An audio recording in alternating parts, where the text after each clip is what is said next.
வணக்கம் மக்களே, நம்ம இப்போ பார்க்க போகிற நியூஸ் இந்த ஐபிஎல் ரிலேட்டடான நியூஸ் தான். ஐபிஎல்லில் நம்ம எந்தெந்த டீம்ஸ்னு பார்க்கும்போது லாஸ்ட் டைம் நம்ம வந்து சிஎஸ்கே பற்றி பார்த்தோம்.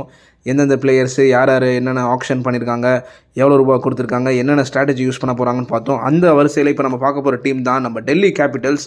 டெல்லி கேபிட்டல்ஸ் வந்து ரொம்ப சிறப்பான ஒரு டீம் தான். ஸோ இந்த வாட்டி நிறைய சேஞ்சஸ் இருக்குது டெல்லி கேபிட்டல்ஸில். ஸோ எஸ்பெஷலி அந்த கேப்டன் சைடு நம்ம கேஎல் ராகுல், லாஸ்ட் டைம் லக்னோக்காக விளையாடின கேஎல் ராகுல் வந்து இந்த வாட்டி டெல்லி கேபிட்டல் வந்து வாங்கியிருக்காங்க. 14 crores கொடுத்து வாங்கியிருக்காங்க.